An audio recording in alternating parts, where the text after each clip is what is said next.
Welcome back to another exciting episode of the Ride Boundless podcast. This episode is brought to you by Ride Clean, the simple and easy way of keeping your stuff clean, not just your car and motorcycle.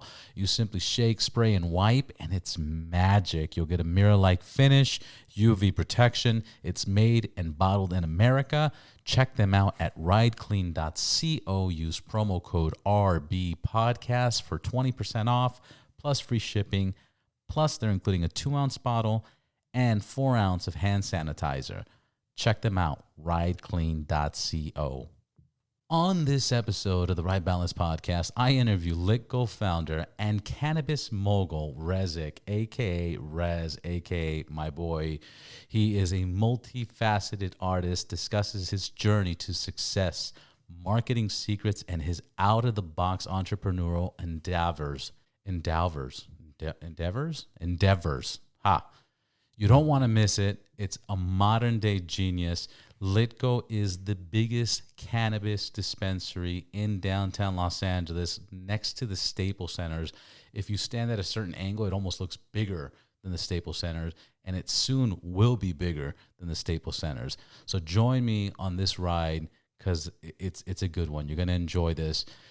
Towards the end of the episode or the podcast, I found out that Rez just got a streak light, and we didn't even talk about that because I was just so fascinated about his business and you know what he's done to get there and how he got there.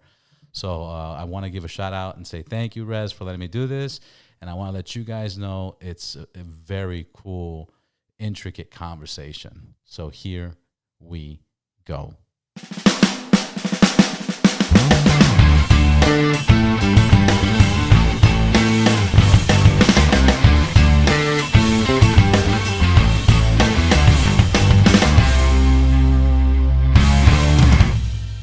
In there like swimwear, Pierre. Rez, thank you for having me, man. Thanks for having me here, man. What is this? Where am I at right now? You at the Litco Entertainment Building. Oh, man, this place is fucking beautiful, man. What's going on here? Pretty much like my living room. I made like a little clubhouse here. And then my living room, things got boring. And all of a sudden my living room became a venue and a party and started being parties and shit in my living room. Right on, man. And the original building is the one across the street. Correct. That's the original. When did you get that started? I got that started a little bit over 3 years ago. Nice. I've had my license that the building's attached to since 2006. But since the law passed to go recreational, that's when I started getting more involved and keeping my name on all the paperwork and things of that nature. Being legit. Correct. Being legit. How was this whole industry before all this even took place? Like, were you in it, before? What's the transformation? I've been in this industry since I was 11, 12 years old, bagging up. But you're what? How old are you now? I don't want to disclose. No, you don't have to. I'm older than the motherfucker. 25. Yeah, I'm like 22. That's what I thought. Nah, I'm older than the motherfucker. Oh, Jesus, a quarter, man. I'm, like this weed shit keep you young and ravishing still. But since 11 or 12, you've been in this. I've been in the game a long time. So you've seen a lot of crazy shit. I got raided by DEA, Camp and Comet. I read about that. In 2006. Yeah, 2006. Got raided by DEA, Camp and Comet.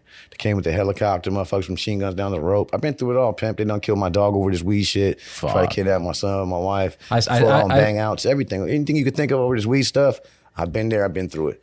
Yeah, I remember that old cop show, Cops. Remember that? I remember they busted a guy's door down. They slammed him and his girl against the wall. They shot his dog just for like a little plant, one single plant. That's crazy. It's fucking crazy. And now it's like completely legal. The difference between him and me is I had thousands of plants. Yeah. And we had guns too.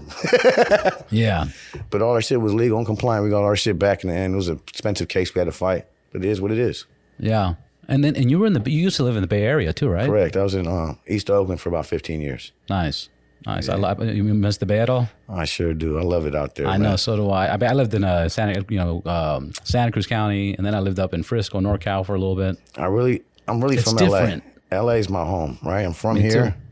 But Oakland, so small. Everybody knows each other. It's I like to see people out there getting it, and everything there is just so organic, the fun. There's no malls or nothing like that. No real nightclubs in Oakland, so we make our own fun in the streets and stuff when we turn up. And I just love that real authentic street life that Oakland has to offer.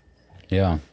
LA, we have Hollywood, we have the booming nightlife, but it's It's different. It's a different environment. Correct. It's a different environment. I like both. I like both, but Oakland's being gentrified right now too. So I was there during a golden era during a special time, and I got to see some special things and really enjoy it. Yeah. When did you become I mean, it always seems like you've always been in business. You've always been, an entrepreneur. You've always been handling shit. But when was it in life that made you get here? Was it like family? Was it the way you were educated, the way you were raised? Right place, right time, completely accidental, to be honest. I've always made money, hustled through my younger years, but I was more into like graffiti art and shit like that. So I was more like...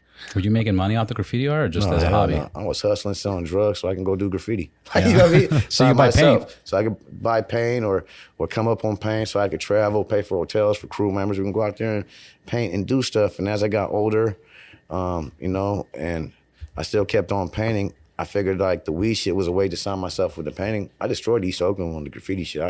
I have over 200 spots running in Oakland right now, still up to this day. And I stopped doing graffiti over 3 years ago. I have 3 years sobriety from graffiti. Knock on wood. Knock on wood, man. That's crazy. Calling me and stuff, and I love it. But I'm on the corporate thugging change right now in my life. I looked at it like I was gonna get out the street life, get into this legal life, and it was gonna be less gangster. It was a lot more gangster than the street shit. yeah, for sure. You don't know that, just jumping right in. A lot of politics, a lot of bullshit. I know there seems like there's a lot of politics, even on the streets. No matter what you do. Yeah, I just try to ignore it, man. That's why I made my motto Litco versus everybody. Everybody can eat a dick. I'm about to do me. I ain't gonna follow what you're all doing. I'm gonna run my own laps. I'm gonna make you all follow what I'm doing. If I crash and burn, I crash and burn, dude. But I believe in myself. I believe in my team. We're gonna do something different, and we're gonna build a movement that hasn't been duplicated or something that hasn't been created yet. Our thing's way bigger than some cannabis. It's way bigger than some street life. It's a real movement. Yeah. And you're owning like this whole street. Chunk of it. Yeah, you own like and it's funny because if you drive past it, you see your building, obviously beautiful colors, big Litco sign, but then as you start looking around and you're standing out there, you're like, oh, Litco right there and Litco there and this little fucker, the place next door, this building. I'm trying to Litco everything. I'm trying to launch my Litco food trucks, Litco barbershops, Litco liquor stores, Litco clothing. Ain't nothing I ain't trying to do, man. I fucking put a Litco ambulance truck out there. Litco armored trucks to pick up your money from the bank. Litco everything, man. Litco condoms on your fucking dick. You know what I'm saying? Like Litco everything. Litco ski masks. Litco Band-Aids. Litco Neosporin. Like I'm trying to Litco everything. When I say Litco everything, Litco everything. Tequila? I do Litco tequila, Litco champagne. There's no limits. Litco everything. When is this bad boy opening? Is this fully functional? Well, it was fully functional. I was doing private parties for like celebrities and stuff like that, and we threw some of the best parties in LA, and it came to a stop, and I'm just waiting on some permits and some licensing for it to be reopened again. Yeah. But until then, I'm just doing like small private things, They can't stop people from hanging out in my living room. I just can't open it up to the public until I have things a certain way. Yeah, of course. And what's next for Litco? I'm really like, my dream with Litco is I'm trying to create the new Walt Disney with Litco, with some legal cannabis money. I see a lot of my competition, they're going a different direction. They're just trying to dominate the cannabis space and stuff like that. Are you worried about like corporate America and all these fucking corporate companies trying to get in this business? Yes and no. Like, I won't submit to them, and they fear me, I know that. But they got way more buying power than me, and they got infrastructure, right? I can run laps around them because they got to have a board vote and get all this shit approved before they make a move. Yeah. I can make moves faster. My disadvantage is they got a lot more bread than me. My advantage is I'm really from this shit. Their disadvantages are not. They never did anything in the traditional market until it went legal. So, and they're culture vultures, but also entrepreneur and businessmen. But they're jumping into a zone. They're jumping in waters they haven't swam in. And there's shark fins out. Right. So some of them are going to crash and burn. Some is going to win, but there's such a different lane that wouldn't be able to compete or wiggle how I wiggle. There's no dispensary owner that's out here, I think, that could wiggle like how I wiggle because they ain't fucking with the people, like the type of people I'm fucking with. And they wouldn't feel comfortable in some of the environments I'm in to fuck with the people I fuck with.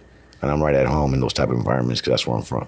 Yeah, because some people, the reason I ask is some people are thinking like, right now is a big green rush. Like, anybody and everybody can make money right now. And this is the time to do it. But a lot of people believe that in about 5 years, 6 years, you can make this money, but then corporate America is going to come in and try to buy everybody out. Yes, they are. Like, I'm going to be honest. What I see, this is speculation. There's no proof or facts. But this is what I know in my heart. They're going to eventually say weed's going to be able to leave state lines. Right now, if you have a dispensary in California, you only can buy weed in California. If you have a dispensary in Vegas, you only can buy weed in Vegas. If you have a dispensary in Colorado, you only can get weed in Colorado. So once they open up state lines, everybody's going to want to have their weed saying grown in California. 100%. So everybody who has a cultivation California cultivation license, they're going to pay you 100 times more than what it's worth to make you sell. So I say I don't want to sell. Let's say my license is worth $1 million or $2 million. And I say, here's $200 million for your license. And people are going to sell that don't want to sell. Why would they pay so much for a license? Because they want to buy every single one and control the whole market. A diamond's not a valuable stone. They limit how many diamonds are going to come out every year to keep the value on diamonds. Yeah, they got like a huge vault where they lock them up so they can control the whole market. Sometimes weed, the inflation behind. Sometimes the ticket behind during the drought, and then boom, everybody harvests. Now the weed ain't worth shit. So some years the weed ain't worth shit. Sometimes weed's worth a lot. You know, the way the traditional market works and stuff like that. It's like the stock market. So what happens is someone buys all the licenses for all the legal market for California. They can make whatever price they want, and if people don't pay, they can't get no California weed. Right. So if they get 90% of the license and overpays for it, they control pretty much the whole market in the United States at that point. So that's why I'm trying to lock in these mini cultivation licenses I have, even if they're not operating, and be able to hold that so I can win during that transition and still hold my shit. So like I don't really want to sell. I think selling to them is letting our peoples down. Like, what about our kids' future and our future's future? And that's kind of like why I don't want to take Litco public, because I don't want to be at mercy of my shareholders. I want to be able to paint my dream. And they're not going to see my dream, I feel like, the way it is. So I feel like right now what I'm trying to do is find people that came up, that's self-made, in a similar position as me, that came up from the streets or whatever, and we make our own alliances so we can actually be a force. When they come in up buying up licenses, we buying up licenses too. We a factor too, and we got some say-so, and we got some shares in it. Yeah. Instead of letting all our equity go. But it's hard because where we come from, we be in competition. Oh, so-and-so, fuck him down the street. He doing that, I'm doing this. All that type shit. That's petty. And we got to squash all that shit for the bigger picture and get together. Yeah, that's all petty, man. Let that shit go. Work together. When the Rockefellers and these bankers got together and they all competition, when they made the banking system and shit with the Federal Reserve, the motherfuckers had beef with each other. They had a secret meeting, squashed all that shit and got the bag. We could do the same thing. That's the real. Definitely. That's fucking the real.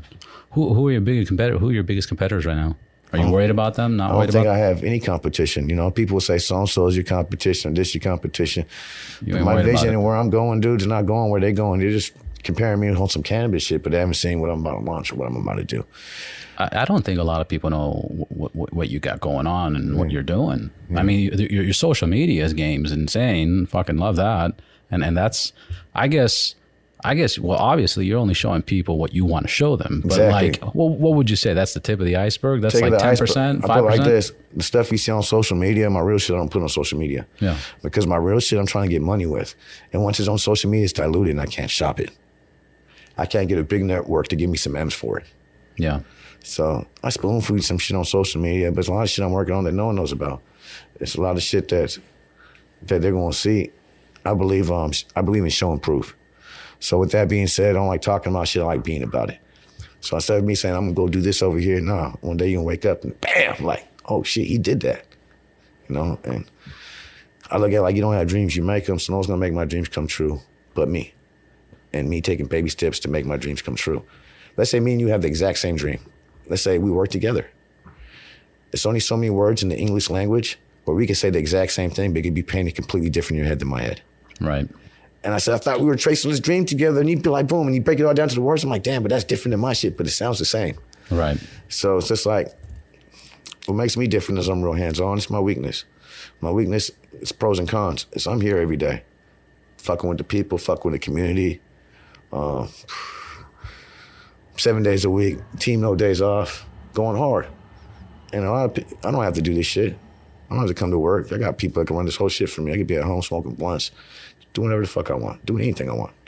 I do this because I want to touch the people. I do this because I want to give people an outlet, creativity. I do this because I want to inspire people. I want to show people who grew up like me that they could do anything with their life. I also feel I feel like it's my obligation to to fuck with people that don't have nothing and try to make something out of nothing with them. So it's like, I be trying to save a lot of people and help a lot of people. And maybe like out of 20 people I try to help or whatever, if only 1 or 2 make it, it was all worth it. All the bullshit that they put me through and everything was all worth it. And so when I say like, I am nothing without my people. And my people are not my people, because my people are my people. Like, I'm nothing without my customers. I am nothing without the people that come in my store. I'm nothing without my fans. My fans, all those people make the brand what it is. I'm not even a brand, I'm a movement. You know, I started as a brand and I realized brands go out of style and we created a movement. So like the momentum of what we're doing, I don't want to put too much out there, but it's bigger than some weed. Where we're trying to go with it. I got at least 15 people I don't know with Litco face tattoos, tattooed on their face. That's crazy. And the 15 people that you know of? No, I don't know, but I met. Oh, like, you they're met. not my friends. They ain't the homie like, No. tattoo. But you've seen. Come in the store. Right. Yeah, you know, show me love, you know. And now that I see that I sponsor them, I look out for them because I appreciate the love. That's crazy, man. How does that make you feel? That's crazy. I didn't realize. That's fucking, I mean, it's badass, but it's gonna be like, what? It could be overwhelming at times. Yeah. It's on some Spider-Man shit with great responsibility, some great power. Great power comes great responsibility. Ever Spider-Man said that shit. Yeah. Yes. Uncle Ben said that shit. Yeah, so I be Spider-Man's looking at uncle. Sometimes I be getting tired of this shit. I be working so hard. I be like, man, I got money. I don't have to do this shit, man. What am I doing? Might as well be home. And I think about all the people that depend on me, their families, their kids, the future I see where they're going to be able to level up, see me do certain things. They're going to be able to apply to their business, the businesses I'm helping them start. I'm like, man, that's reward. I don't even have to make no money. I get so much reward from seeing other people making success. And all my haters and people that try to destroy me, success the worst revenge. And you see a lot of fucking haters. You see a lot of hate. I think I was just looking at your Instagram right now, and there was a post, a shooting or something right in front of the spot. Yeah, we get a lot of dispensary. Hate. And like even with that, a shooting at my spot, right? And someone had to get hosed down. And when that happened, what dispensary owner would ever post that on their page? This is how different we are. Who in their right mind would post that on their fucking page? Yeah. It would hurt your business. It would scare people from shopping. But I had to let them know it's Litco versus anybody and everybody. You come here, get the smoke, or you can get that smoke. We for the people. We ain't gonna be bullied. We ain't gonna be pushed around. You know, this shit legal. So you can come over there, try to act silly and do some dumb shit. We can handle business and be good. We had to close the store for a few hours and open right back up. And we're the only store during the riots. We survived 4 riots. Stores next to us were being looted. A couple guys died on our block while all this was going on, and we stayed open for business like nothing happened. You guys didn't get hit? Nah, not even once. See, no one tried us. And the reason no one even tried us. That's impressive because we're here and we had a presence and we from the streets. Well, not only that, but you must have a good relationship with the people on the streets. You know, and that's people what I'm saying. and the rumor on the street is, you know, there's respect. Yeah. Because a lot of places got hit. No, a lot of places got hit, but I fuck like Litco, we represent all hoods. So like, I don't think any dispensaries ever supported gang culture and shit like that. And like, I don't pick no sides or nothing like that. I don't gangbang or nothing like that. But I show love to all sides of the card. I even try to get some people together to let certain things go. I got them making music, doing different things together, positive shit. And that's what Litco's about. It's trying to be on some grown man. What I try to do is like, really just like build on some like Black excellence, Latino excellence, people working together, everybody see a bigger picture than us all fighting, trying to kill each other's brothers. Now, due to lost loved ones and stuff like that and people care about, you can never squash something, a war that's been going on forever with dead ones and people mourning. But what we can do is try to create something positive out of that, you know, which could be music, some type of truth or some type of understanding that can cease violence and create more peace. Do you think, I mean, I believe it's a little bit better, but isn't it crazy how like before everything was you got to hate somebody just because of what side of the street they're on, what area code they have, what color? Do you think that's getting better or do you think it's still the same? I just totally understand it on all levels. I look at gangbanging like religion. This is the best way. And I'm not a gang member, but like I know a lot of gang members. I grew up with a lot of gang members from all different hoods. And the way I see it is, like, you don't pick what religion you're in. You do when you're older, but you're born into your religion. Your parents was a Christian, you go to church on fucking Sunday, you're a Christian. Your parents was a Muslim, you know, you're a Muslim, you read the Quran or whatever. So like these gangs now are generations, you know, like these are Like people get born in their hood. Their daddy be from their hood. Their parents was from the hood. And it's a tradition that's been going on for generations with lost loved ones in your family. You can't just let shit go. So because I understand it, and I also seen a lot of things. I was around during the LA riots. I remember the first gang truce and stuff like that. That gave me a lot of inspiration when I was younger. And I want to help these guys get a way out from the life that they live in. And I feel like if I'm in a power position if I'm in a position where they can listen to me and I got some type of influence where I can save a life or change someone from going to prison for the rest of their life, I want to do that. Fuck the money. I want to do that because I don't care about the money, man. You can make money anytime. I've been making money but the money helps you create opportunity for people. Yeah, but if you create the opportunities for people, the money's going to come naturally. Right. Because the world's going to bless you. That's why I feel like I'm so blessed. It's because I'm blessed because before, I used to chase money, right? When I was young, I was hustling. I'm like, fuck it, get money. All my people around me was like, whatever you gonna go get this, man, quadruple up this now. I said, I'm gonna keep on doubling up, tripling up that. It's getting the money, man. I make too much money, and people in the area with the power want to tax me. You making too much money over here. You have to cut me in. You gotta pay your rent. You gotta pay these taxes. I like that shit. Felt like, man, I ain't no sucker. I ain't no bitch. I ain't gonna go out like that. So eventually I wanted to go somewhere where I could create my own power or have all the power where I'm at. So I finally created some power where I was at. When I didn't have to tap in with nobody, and I was able to control all my shit. And when I had that, man, I didn't like it because you have to rule with love and fear. When you rule with love, everybody think you soft, and you gotta really hurt people. You rule with fear, you don't have to hurt people, but you gotta hurt people in the beginning to keep motherfuckers over ducking you. And it wasn't the way I wanted to, run my ship. And then when I doing all that, I realized I didn't have the power because everybody with influence really had the power. Because I always had to break them off. But the people with the influence didn't realize how much power they have because they don't see themselves as a leader or a power piece. So I decided right now, with my movement, is the most important piece is the influence. I'm gonna chase the influence, man. If I control all the trends, the trend settings, the trendsetters, I control the whole fucking game. So. That's fucking smart. And that's true as fuck. Yeah. That's just true. I mean, that's completely, that's the definition, I think, outside the box. Yeah, so. You know, because otherwise you're gonna be stuck in a system, you know, where it's like power, love, hate, fight, you know? But so you just stepped out of it and you said, hey, fuck it, be the influence and everybody's going to be on your doorstep. Correct. So like, let's say like when I jumped in the weed game, what I was going to do? I was looking at everybody's IG page, like, you know, figuring out how I was going to brand my dispensary, you know. Before I just said, and after I said, fuck, I'm just going to do what we normally do here every day. But first I was trying to do like the corporate thing, see what they're doing. So I'm looking at the pages. Everybody's page looks so generic to me. They all looked exactly the same, identical, because you gotta understand, like, if you had a brand or he had a brand, you guys pay a professional photographer to take all the pictures. Right. So when you guys take all those pictures, those same pictures, when you put your brand on the shelf, the people at the stores recycle those pictures. Like, here's these pro pictures I took, use this for your brand. So every single IG page has the same pictures from the same brands. It's all generic. It's the same generic fucking supermarket. It's whack. So it's not natural. Not natural. Then I saw some of the pages that was doing good with the sick ass pictures of their bud and all looking all super delicious and frosty. And then you see the other ones with the buds and the naked bitches, right? So I said, man, what I'm gonna do, put the buds and the naked bitches and the ass shots. But I have to compete with these guys and they're already dominating that lane. Or I can do the shit with the bud shit, they're already dominating that lane. And anytime I put weed on my page, my shit was getting flagged and stuff. So I just said, man, fuck that. I'm just gonna carve my own lane. I'm just gonna do our own shit. And we carved out our own way on that shit. We say we ain't gonna follow what anybody else doing. We're gonna do our own thing that's so unorthodox that people are gonna think it's gonna fail. Think about this. The guy told me this the other day. He said, Rez, you a genius. I said, why? He said, I thought you were fucking nuts. I said, why? He said, 3 years ago, I saw you when and got Joker from Hollywood Boulevard in Welvin.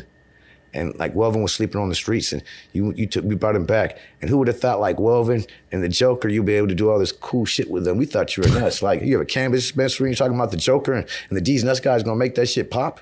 Well, shit, they did. Yeah. So like, and he's like, damn, I'm looking at the shit that you guys are filming now and the things you're working on. It's fucking good. Big. You had the vision before. I had the vision. Some people don't see the vision until you're actually doing stuff. And then when people see and do stuff, now they generated more work where they're getting all these different, put all these different directions, got bags coming to them. So. What gave you that mindset? Like I get it, the neighborhood and things and luck, but what? I'm the underdog. And because I'm the underdog, I've always accepted a challenge and won. Because winning or losing are options. And I always root for the underdog. So Joker and Welvin were underdogs at the time. I was the underdog. I'd rather build something from the ground up with somebody so there's loyalty there. First is you fuck with someone already up. They don't need you, you don't need them. There's no loyalty. I fuck with the underdogs. I'd rather fuck with the underdogs and build something from the ground up than fuck with something already built any time of the day. It lasts longer. That's the fucking truth. Lasts longer. Makes It's harder. sense. It's harder. It's Yeah. more work. But what happens when you fucking with someone already big, they cocky, they got egos, a whole bunch of things get involved, and then you're sit there stuck with your dick in your hands. You build something from the ground up with everybody, man. You a team, and everybody remembers the struggles, everything you went through. Yeah, remember fucking when we had to paint this and do that and grab that, and we had to stay open extra hours and All fucking that. hustle. Yeah. It's that experience. It's that experience. And that's what everybody- builds the bond, the bond where people won't hold each other down no matter what the bag is, no matter what we're going through. the little bullshit arguments, the little bumping heads and stuff, the fucking frustrating parts, the long nights. Yeah, that makes sense, man. That's some great advice. But where did you learn how to do that? Who taught you this? I'm self-taught. I don't think anybody's taught me, but I'll put it like this. Like How I got in the weed game is I had warrants out here. And I had warrants. I had to go sit down, and I just had a kid, and I wasn't ready to sit down. So I wanted to go up north, make some weed money, and turn myself in on that warrant, take care of all that. So I ended up on the farm. This guy named Eddie Almena. He was the first person to ever grow marijuana in city limits in Mendocino. And when I was there, I watched his house get raided. And they didn't cut down one motherfucking plant. Not one plant. Fuck. And What was the reason for that? And I saw that, I said, I'm never going home. All the money I made on this ranch, I went and got me my own ranch. I did my own outdoors. I stayed in Mendocino for like 6 years. I got busted by camping comment at a big case out there. Got charged with over 4,000 pounds, over 2,000 plants outside. I was going hard, I had the dispensary, so all the plants were in the dispensary, and thank God we had the 420 card. It wasn't on all this new shit where it all panned out, but it was costly. I took some else, I took a lot of wins though too. That's how the game be. But you literally just went out there, visited a boy, and then he got raided, and you're like, I'm staying? Now I gotta elaborate. I'm sorry, Pimp. Yeah, I was sorry, like, Pimp. man, that's some fucking... So my child's mom at the time, sister's husband was growing some weed for this guy named Eddie Almena. She's his uncle or whatever. And they needed someone to hold this shit down. They had a whole bunch of hippies out there. They need someone a little smart. Yeah, it was all hippies. Watch the bread. So they had me come out there. But this is what they did. They went and told everybody, he from South Central. When we all go to sleep, he's stealing all the weed. He's out. Like I was gonna rob the place or do some silly shit like that. Yeah. I went up there, I realized none of these Harry Potter looking motherfuckers was my friend. I knew like none of them fucked with me. And they had all their little cliques, and I was out there pretty much by myself. So I didn't want to go home. I knew I'd be the first person to get sent home because I'm not really in the circle like that. Yeah. And I didn't know they were hating on me like that, but because they said I was gonna steal everything, Eddie Almena was watching me like a hawk, thinking I'm trying to steal all this shit. Right. I was watering the plants for free, pH in the water for free. I didn't know even people got paid for that shit. I looked at it like, I should be paying you to learn this shit. It was a paid intern. I couldn't believe the opportunity, so I worked so hard there. The guy who brought me there was supposed to get the opportunity to get on, and they offered me, $250,000 to start a ranch because they saw how hard I worked and how I could take care of the plants and how responsible I was. And I declined that, and I started my own ranch with my own money, and they still helped me. We stayed friends. I did my first thing out there in Ukiah. My first grow, my first landlord was trying to extort me over the weed shit. Steve Yunt, he owns the Bluebird Cafe off the 20. Steve Yunt owns the Bluebird Cafe. So I told him I was on it. Yeah, I got 150 acres from him. It was like for 5 racks a month back then. And I was on the end of, we'll go up Low Gap until it turned into Pine Ridge Road, and we're all the way at the end of Pine Ridge Road. All the way up there, deep in the cut, man. We had a whole 150 acres out there. And we're going hard. I told him I wanted to grow weed, told him everything I wanted to do. He told me I was good, just pay the money. After we get set up, he said he wanted 30 to 40% of our harvest. I said, well, how am I giving you 30, 40% when I'm paying you rent? If you would have said at the beginning I wouldn't pay rent, we could have worked something else. So he started trying to extort me. So that was after like 3 months. No, this was like, he waited until it was around harvest time. Right. So I told him to eat a dick. So he started trying to evict me and to extort me and all that, and told me to eat a dick. He called camp and comment on me. It's the first time I made camp and comment before they busted me. Yeah. And they came up there and saw, like, back then I only had like 200 plants. And they weren't the best looking plants. Some dudes came up there, laughed at me. Right. And said, I hate hippies, and your landlord's a hippie. And he's saying I'm in cahoots with you and you're paying me off because I don't want to come, it makes my dick hard to rip out plants, but I didn't want to come over here for this little bullshit patch. Like, he threw me back my shotgun. He said, you all take it to court. So when I went to court, it showed that they gave me a pass. boom, you couldn't do nothing. Nothing. The same guy busted me 6 years later when I got bigger, mastered my shit. With a different attitude. With a different attitude. Obviously. Yeah, what it is, though. That's crazy. Yeah. That's crazy how life goes in a full fucking circle. It does. So you're right. You're serious. Right place, right time. Just what? That's Right. where life took you. That was the course you were in. Right. I was just at the right place, right time, and I was dedicated. And a lot of people get opportunities, but to really They fuck it up. They fuck it up because to take advantage of your opportunities, you got to sacrifice your personal happiness. Right. For the last 3 years I've been building Litco, I haven't been having fun. It may look like I'm having fun at the gram about all these party shows and shit, but I like spray painting on shit and fucking shit up. I like destruction. I like shit I can't do no more having my name on this business. Right. I You like have too much great responsibility. Correct. So what's fun for everybody else may not be fun for me. Yeah. I look at it like I've sacrificed a lot because I work 7 days a week now.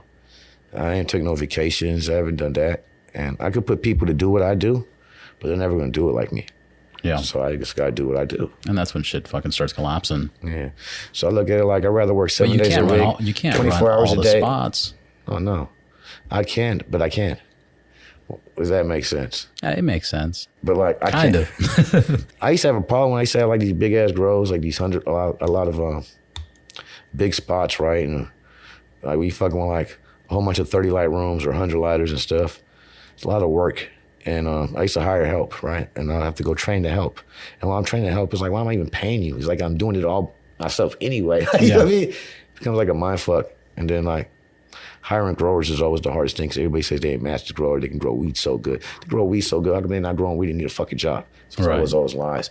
So with growers, always try to get someone that have no experience. You get someone with experience that want to do their own thing and veer for what you're trying to tell them to do and fuck shit up. And Isn't that funny how that shit works, man? You hire somebody with a little bit of experience. That's it. They shut their fucking doors. They don't want to learn nothing new. They want to be stubborn and do the same dumb shit. Correct. That they forget why they're even at your doorstep asking for a fucking job. Correct. Or if you get like, in the car business, they call them green peas. Like if you get a green pea that just doesn't know shit, they're more open. They're more open to, learn how do I do this, how to do that, and you teach them the right way. that's what I look for in everything.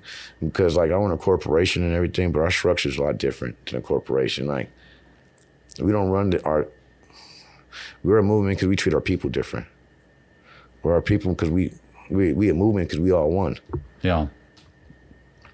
Those spots, big dog people, and don't treat the people that's making the money right. It's different. Different thing here. It's completely different. Do you think you're going to ever franchise? I do want to franchise. I have a lot of Have opportunities. you started? I have like 6 spots that want to franchise with me right now. I've been falling back on it just because, one, the time, the energy, and I feel like I still don't got this mastered all the way. It's almost there. But Like the whole system and the operations and just how, like, the day-to-day. what I want this to be exactly, and my vision. Once you create that vision, you could duplicate it. But if I was to try to duplicate this now, when it's not exactly, it might be past people's standards of what they see. Like, this is better than anything, or surpass my standards, but if it don't meet what you're trying to do, because they're not going to have your same vision, you do start duplicating, you're never going to reach that vision. Because now you're duplicating what you got, now you're spreading yourself more thin, you got all these things going. So I want to add a few more touches to Litco, and then I want to start the franchise movement. The way I want to do the franchise That's too. just going to blow up so fucking quick for you. Yeah, I think it's a marriage too, and I want to franchise with the right people, and that's what makes it hard. There's a lot of people that come with me with the franchise opportunity or long corporate money, and I'm not saying I wouldn't work with long corporate money, but I'd rather work with somebody who came up like me and be more supportive to that, because I know a lot of time the corporate money, they want to invest and they want to invest and do all this stuff, but those are the same people that would have called the police on me before this was compliant. These are the same people that would have had me arrested or called the police on me smoking weed out walking down the street. These are the same people that don't have no love for my people or this game. These are the same people that would frown upon me or wouldn't even shake my hand and look at me like a filthy person if I didn't own Litco, if they didn't know I own Litco. Right. These are the same people when I'm in the room and they don't know I own Litco, they treat me like shit. Then I own Litco, they all want to suck my dick. So like, it becomes a weird thing. You're sharing your baby. It's like having a baby and be like, yo, man, it's gonna blow up, man, but you should just just let your baby travel on this tour. Be like, I don't know who I want touching my baby. What if someone molests my baby? Yeah. What if someone molests my baby? Fuck, man. I want the money, don't get me wrong. But I just want the right team. You want the right team. I wanna I think franchising is gangster as fuck because franchises, I'll let you be Litco for a certain percentage and a certain dollar amount, but you do shit like this. You fuck up, that's it. We take that license away or that authorization, and you can expand, but it's still that person's responsibility because they invested the money. That person has to take care of it and make sure that it's fucking cool at all times. Yeah, I got some of my young homies. I ain't gonna say no names on here because I don't want to make no one hot. Came up to visit me. He got bread. He getting money. He's like, Rez, what's up, man? I do a Litco up there in the Bay. I told him I fuck with people like that because those are people I came up with. Yeah. See, like if it's my friends and people I know that's getting it, yeah, we can franchise all day. But then how do I know you ain't gonna fuck my brand up with the integrity I already built? Yeah. And then when you're building something the way I'm building, it's like so left brain radical, so unorthodox, so opposite of what like a lot of people are doing. It would scare a lot of people, or they wouldn't understand it until they actually see the results. Right. I mean, that's a you have to look at things that way. Obviously, you've seen things before anybody else, but it also could just be a little bit dumbed down, simple. And just be like, this is how we do it, and just get as many franchises. Well, if you want to do some franchises, your bag's long. Let's talk after this interview. Yeah, no. It's not about that. I'm just seeing how fast that can blow up. I mean, just seeing what you've done in the few years, it's almost crazy that you haven't done it yet. Yeah. And I'm not trying to convince you or invest or anything. I'm here because I'm impressed with what you got. I really need it though. For me to be a factor in this industry, I really need like a Litco Northern California card. I need another Litco in the Southern California card, maybe like San Diego. I want the Midwest. I want Vegas. I need New York. I need Georgia. I need New York. I need LA. I need all these spots. You need all the spots, yeah. Yeah. So if I really want to take over this shit strategically and like really be a factor out here, like to my full potential, I need a Litco in Oakland. Yeah. Or San Francisco. I need a Litco in SAC. I'm definitely gonna need a Litco in San Diego for the California card, just to start on the California card. Of course. And then San Jose would be a plus or something like that. But for the California card, then I would need Georgia. I would need Detroit. I would need New York. I would need Boston. I would need Baltimore. I would need all them hot spots, to really be able to start spreading my footprint in Miami and start spreading out. I love to have Litco in every city. Houston. But the whole thing with me, where I'm stubborn, is I be trying to do it all with my money. You know what I'm saying? And then and that's why you're where you're at. Yeah, but there's also a lot slower that way because that's I guess that's my question. My question is, I'd be a fool to be sitting here and be like, "Hey, franchise are fucking amazing." When do you think would be the turning point that you'd be like, you know what? All right, I'm gonna hire some. How about like this? Someone talking about it is one thing, but someone beats about it. Someone says, "Look, Rez, I own this building right here." Damn, you own this building? Yeah, man, fly out of here. I go see the building. I can get this license. Here's. Okay, I could do something, but when it comes to, like, I want to change this to this, but if I do that, I want this. Right. Well, I didn't even ask you to change that to this. You know what I mean? When they put terms and shit. And it starts turning into some weird stuff. So, like, I just want to do it with the right people, and whoever I do it with, I want to make sure they really fuck with the community where they at. Part of the reason why Litco is successful is a lot of these dispensaries are gentrificators. Like, there's trap shops on my block. I don't care. I don't hate on them. I got love for the trap shops. I don't do anything illegal no more. Everything's legal. That's where the fuck I came from. So how can I hate on something that I came up that same way? How are they competing on me when the people go there to buy pounds and I can't sell pounds in my dispensary? So why would I hate on them in any way? But most other dispensary owners would call the police on them, had them shut down. They're not from this game. They don't understand it completely. I look at it like the more corporate it goes, the more people lose touch. So if there was a Litco franchise, for example, when I came here from downtown, I'm from LA. I even lived in downtown part of my life, but I'm not born and raised in downtown. I lived in MacArthur Park and the Asbury and the Insonia when I was young. I used to pump out there and everything when I was younger. But I'm not from downtown LA. I used to do a lot of graffiti in downtown LA. I got roots in downtown LA, but I'm not from downtown LA. And because I'm not from downtown LA, when I opened up Litco, I try to work with everybody that's really from downtown LA. Starting right here on this block. You're Arthur, you want to do a book reading here? Oh, you're an artist, you want to paint right here? You're this or that? Let's build. So let's say I did a Litco in Oakland. I want whoever I did the Litco in Oakland with to be able to work with the people in Oakland, try to save some people out there from the projects and give them an opportunity. Have some people try to finish parole or whatever in their dispensary. Like I hire felons, I give people second chances. I do a lot of things other dispensaries will not do. Yeah. That's fucking huge. So I would want them maybe not take all the same risk as me, but be open to the community. A lot of places, they say, we're going to get this building, we're going to bring the infrastructure there, boom, bam, and now it's here. Well, but the only people from the neighborhood they have is like doing security. Okay, you're good enough to be a guy with the gun, stand at the door, but you're really this or that. I'm talking about give people some real people that's really from that community, that's active in that community, give them some real positions there. Then your business is going to go up because they're already involved with everybody there in the neighborhood. Right, and those people are going to start promoting the business. Those people are going to watch your back. Those people are going to, be the people you're investing in. You're investing in them, and they're going to invest in the company. Yes. Yeah. The thing is there was no res for you when you were growing up. No. If I had someone like that, I wouldn't even be here right now.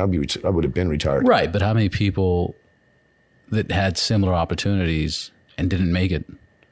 Didn't make it. So obviously there's only one res. But if there was a res, that you grew up with, hey, I'll give you a job, you wouldn't be here with all the reward, but you wouldn't have struggled what you struggled with either. I wouldn't have struggled. I wouldn't have gotten a lot of trouble and been through some of the shit I've been through. I think about that shit all the time,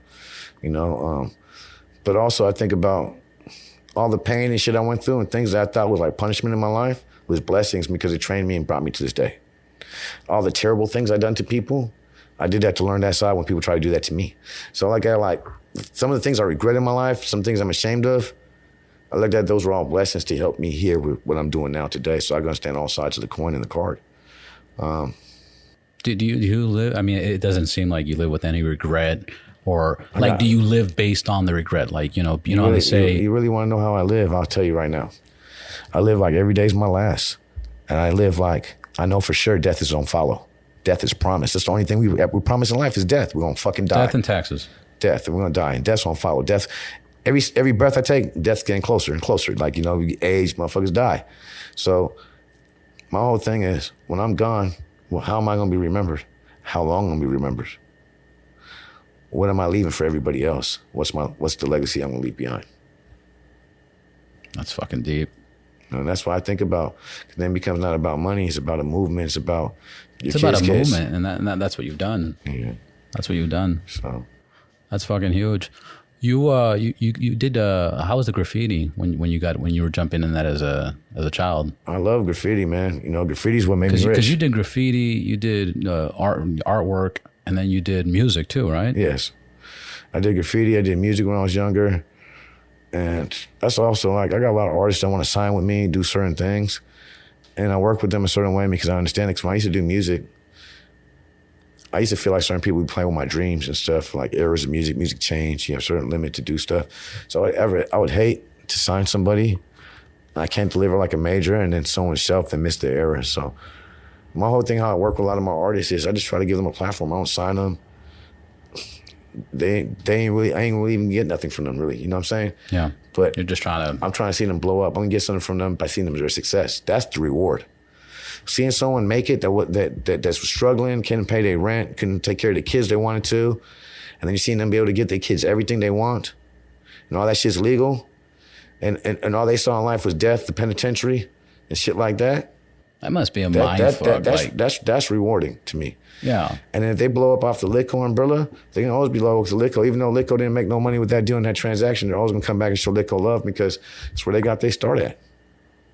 That must be a mind fuck. Like, that people are still in jail right now for fucking weed. Yeah. Like right now. Like I heard a story about a guy 7-8 years ago sold. This guy convinced him, an undercover convinced him to sell him one joint, and says, "Hey man, somebody's joint." But he was undercover.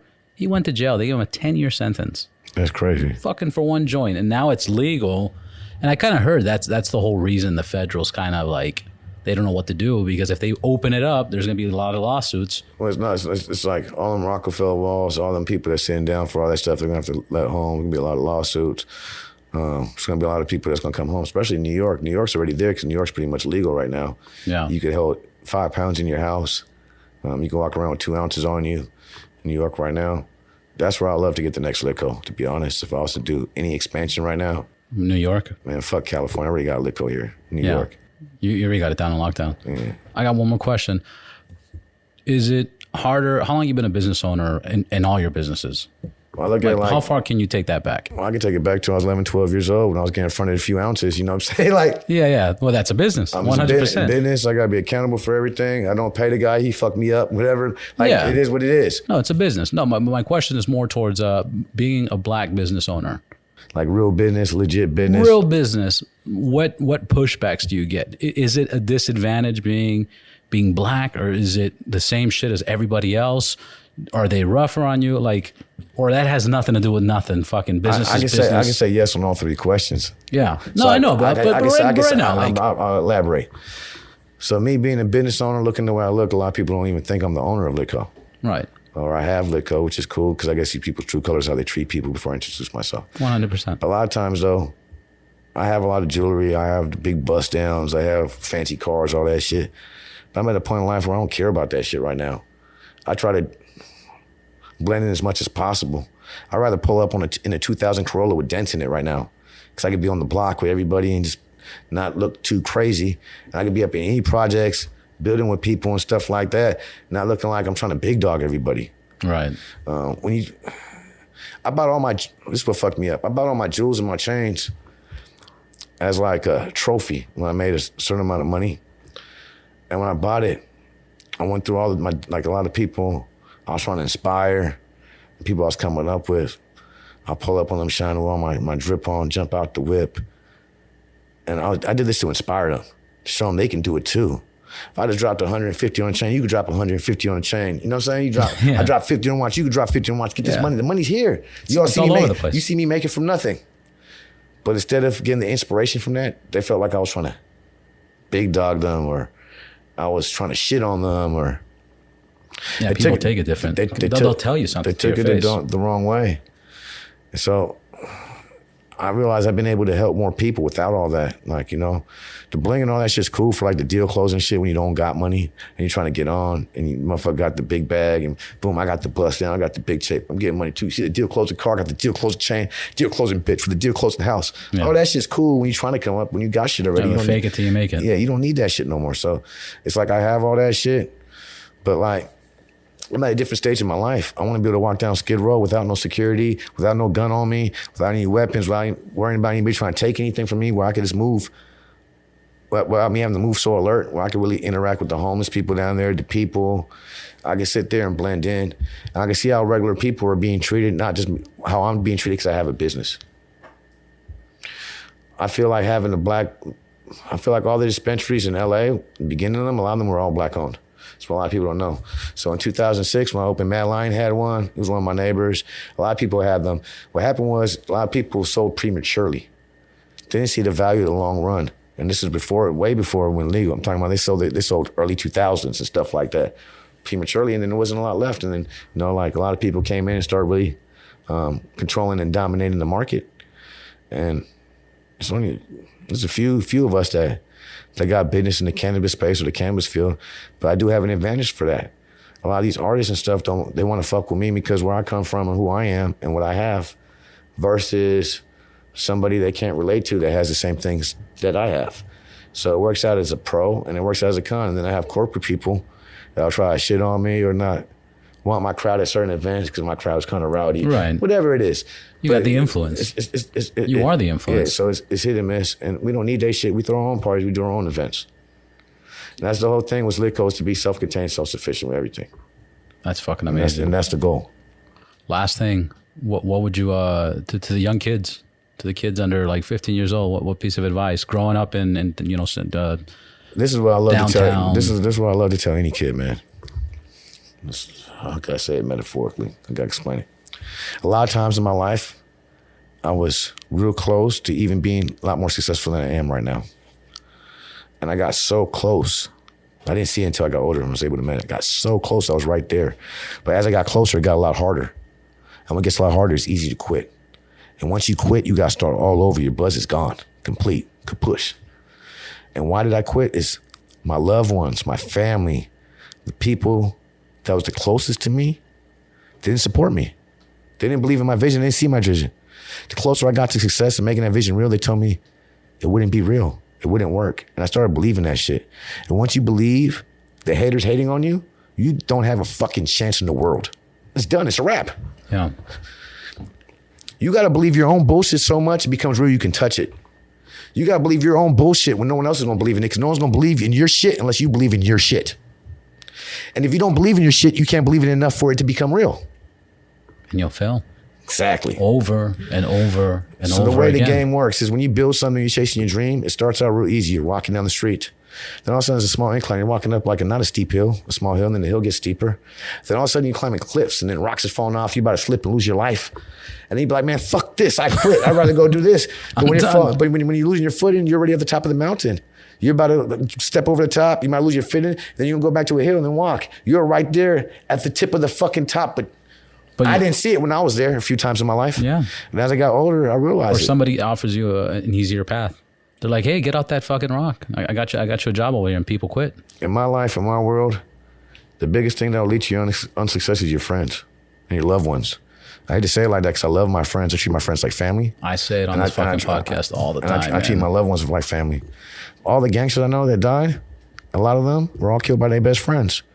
A lot of times other people, their opposition was blamed for it, but a lot of them were killed by their best friends. Man, because they were making more money. They wanted their position. They wanted their power. The only person that can hurt me are my friends and my family. The only people that have been able to steal from me or hurt from me throughout my life, my friends, my family. So I say this to say that. And sometimes your friends and your family are not going to be as supportive as you want them to. You got to run like a horse on your blinders when you see your vision and say, fuck everybody else. If your girl ain't going to be down with you, I'm not saying leave your bitch. Your mom's not going to be lying. I'm not saying leave your family. Yeah. But tell them to fuck off. I'm doing my shit. And watch me run these laps. That's it. And show and prove. Actions speak louder than words. Don't talk about it, be about it. That's my advice. And stay off drugs, man. Drugs fuck you up. Stay out of prison. That street life, man, no one wins, man.